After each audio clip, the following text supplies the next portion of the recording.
Hey everyone, and in this video, I'm gonna show you how to deploy a React project into your EC2 instance. W- Basically, we are trying to run our React project into a production server. So, so this is my React application which is running on EC2 instance. So we are gonna show you, I'm gonna show you how do we deploy it. So first step is that go to your VS Code and try to push it on your GitHub, on the Git repository. So these are the commands that you need to follow in order to push your entire React project onto your Git repository. So so after pushing it to the Git, this is how it looks. This is how it looks, something like this. So this is my React project, and this is the folder where all my projects is inside. So we are gonna go and create our EC2 instance. So I'm gonna do it again just for you guys. So this is running in my local host uh, on my computer. So I'm just gonna close this one, and we're gonna create a new EC2 instance. So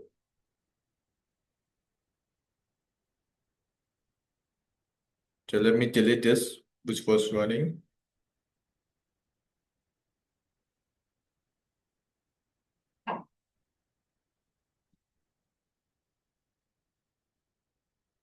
So we have to first launch a EC2 instance. So I'm going to give a name here, AWS/EC2.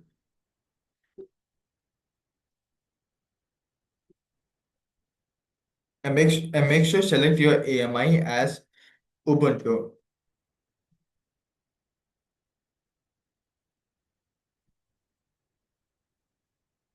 And then go go select a key pair. So I'm going to select any key pair. So you can still proceed without a key pair. And make sure you select. I'm going to select the existing security group. So I'm going to show you the configuration so that you can set up the same way as the security group that I have. So I'm going to type this is my security group, and make sure you are auto send your public IP of your EC2 instance. And that's it. So just go and create a launch instance.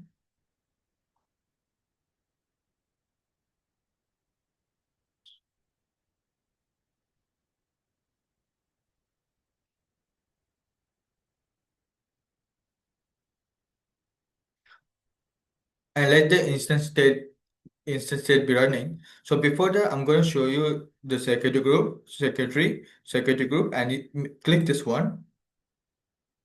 And make sure you have all of this configuration for the inbound rule. So make sure the HTTP should be at the port 80, and the source IP address should be this one. That is the source should be anywhere. And similarly for IPv6, it should be anywhere. The source should be anywhere. And make sure the SSL should be at the port 22, and then make it anywhere. That is starting from 0.0.0.0/0.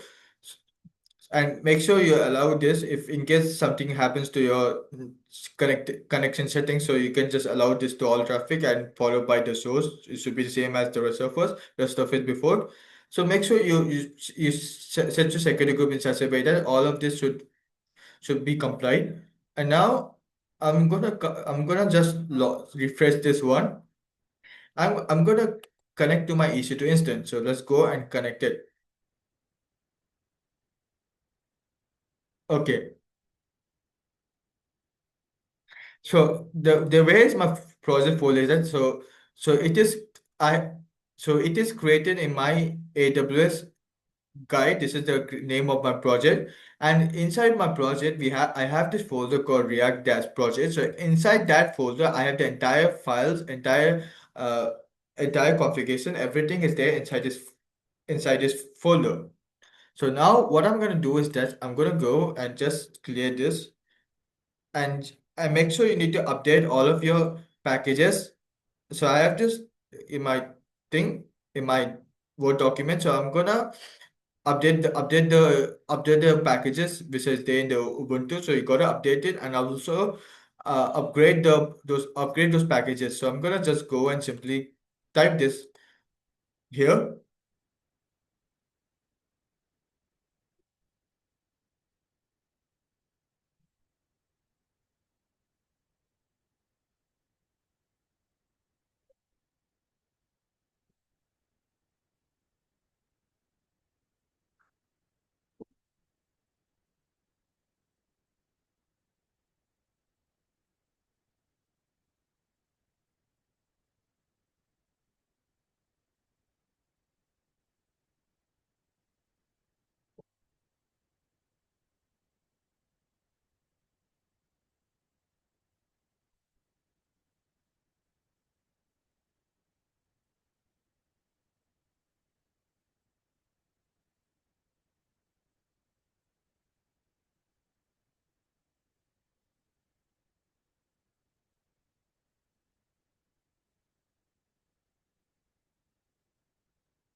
So, okay, so our packages have been installed and upgraded. And the next step is that you make sure that you need to install Node.js and also npm and Git. So these three are essential for your React to run on the not only in not only on the local host, but also if you want to run your React project on the on production servers, you have to install Node.js, npm, and also Git. So these are the commands to install Node.js.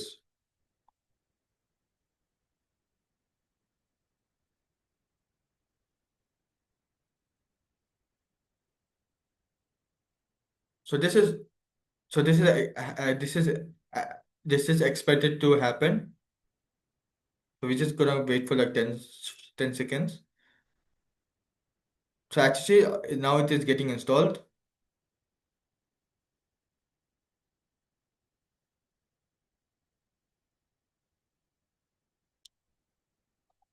and then we're gonna verify if our Node.js has been installed in our terminal, the basically our EC2 instance, and we're gonna check if the npm as well as the Git has been installed or not. So we're just gonna just type this one and check it out.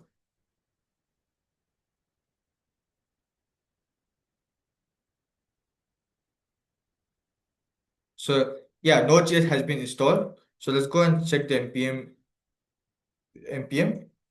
Okay, this has also been installed. And let's go and check the Git as well. Yes. So all of this tree has been installed already. Now we're gonna proceed the next step. So next step is that you gotta clone your GitHub project. So I've already given. So what you're gonna do is that you're just gonna go to your GitHub,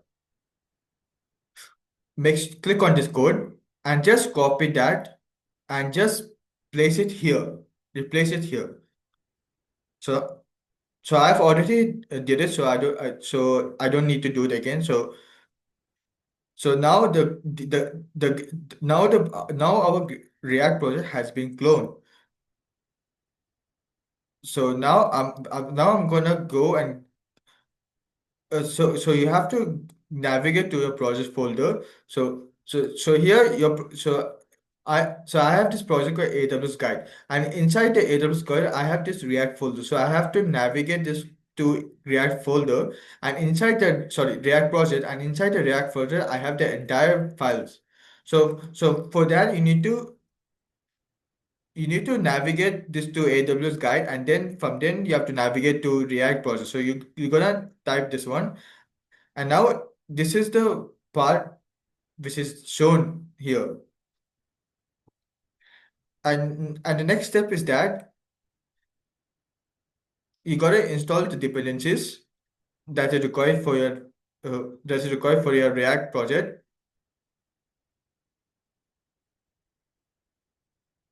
So all of the dependency is getting installed here, and as you see, it got installed, and now we're gonna build it. We're gonna build the React project. Uh,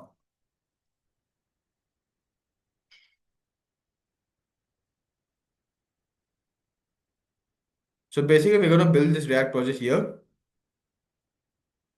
So as you see, it is working fine. So yeah, it is working fine, and and make sure this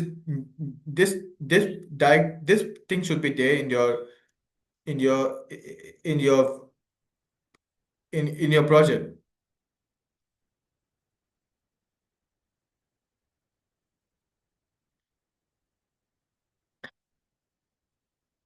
So now you have to install Nginx.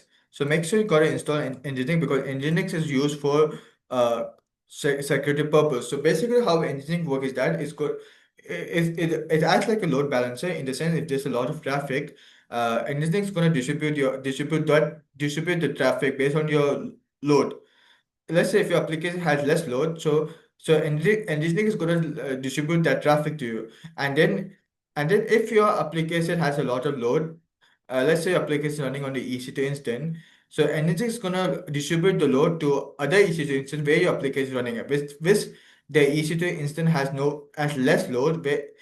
So let me just rephrase it. So basically what's happening is that what Nginx does is that, so let's suppose your application is running on multiple EC2 instance, and let's say if there's a lot of traffic, without Nginx, your application cannot handle a lot of requests.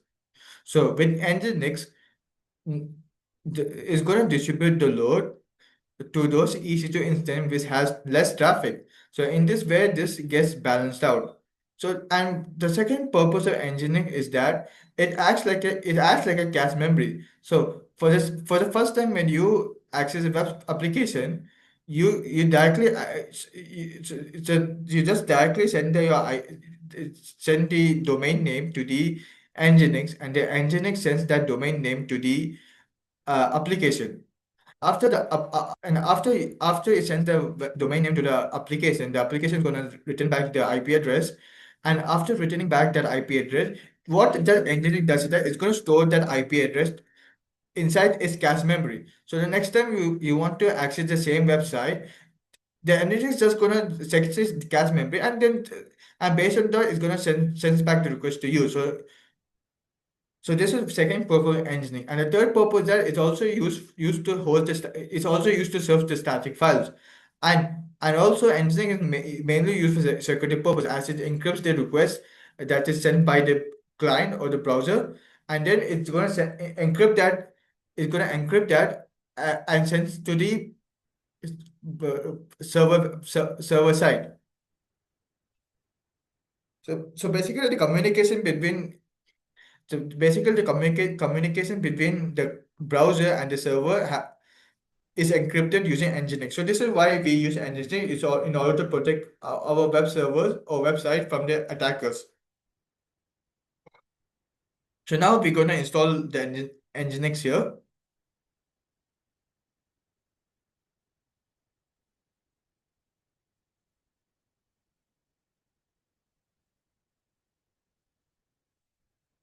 So as you see, our Nginx is getting installed, and after that, we're gonna start. We're gonna start the Nginx, and then we're gonna enable the Nginx. And then let's go and enable this thing, Nginx.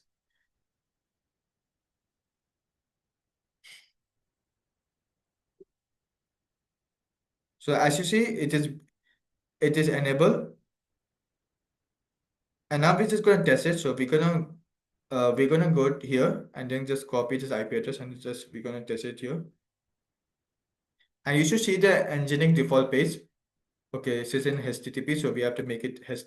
So it is in HTTPS, so we're gonna make it to a HTTP. And now you're going to see the Nginx default page. So this is what should be working here. So let's go, then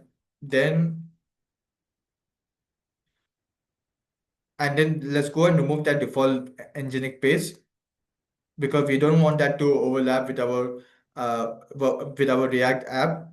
Uh, I mean, like React page. So we don't want that Nginx page to overlap with the React page. So we just simply going to remove then Nginx page here, and then we're gonna we are gonna go to the web directory, because usually when we host a front-end websites front-end, or let's say static websites like HTML, CSS, JavaScript, we have to host it in the web directory. So this is the web directory. So you should be inside the web directory if you want to host to deploy the static website or dynamic website like React. So this is done, and now we have to fix the permission. So the reason why we fix the permission is because we need to allow the Nginx we need to allow the Nginx to uh to give no we need to give the permission, uh because the Nginx wants the permission to host the dynamic website like React. So without that permission, the Nginx will block the deployment. So we need to simply fix the permission here. So so let's go and fix it here,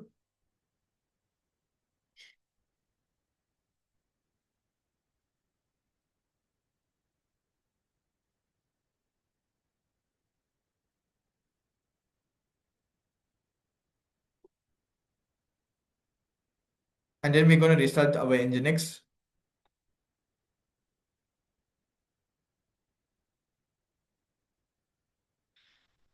and then we're gonna go and open this using our IP address. So as you see, now our React app project or React application is now running on EC2 instance on the production server. So this is how we deploy our React application on EC2. So I hope this video is really helpful for you, and I hope that you enjoy watching this video. So please do like this video and subscribe to this channel. Thank you very much.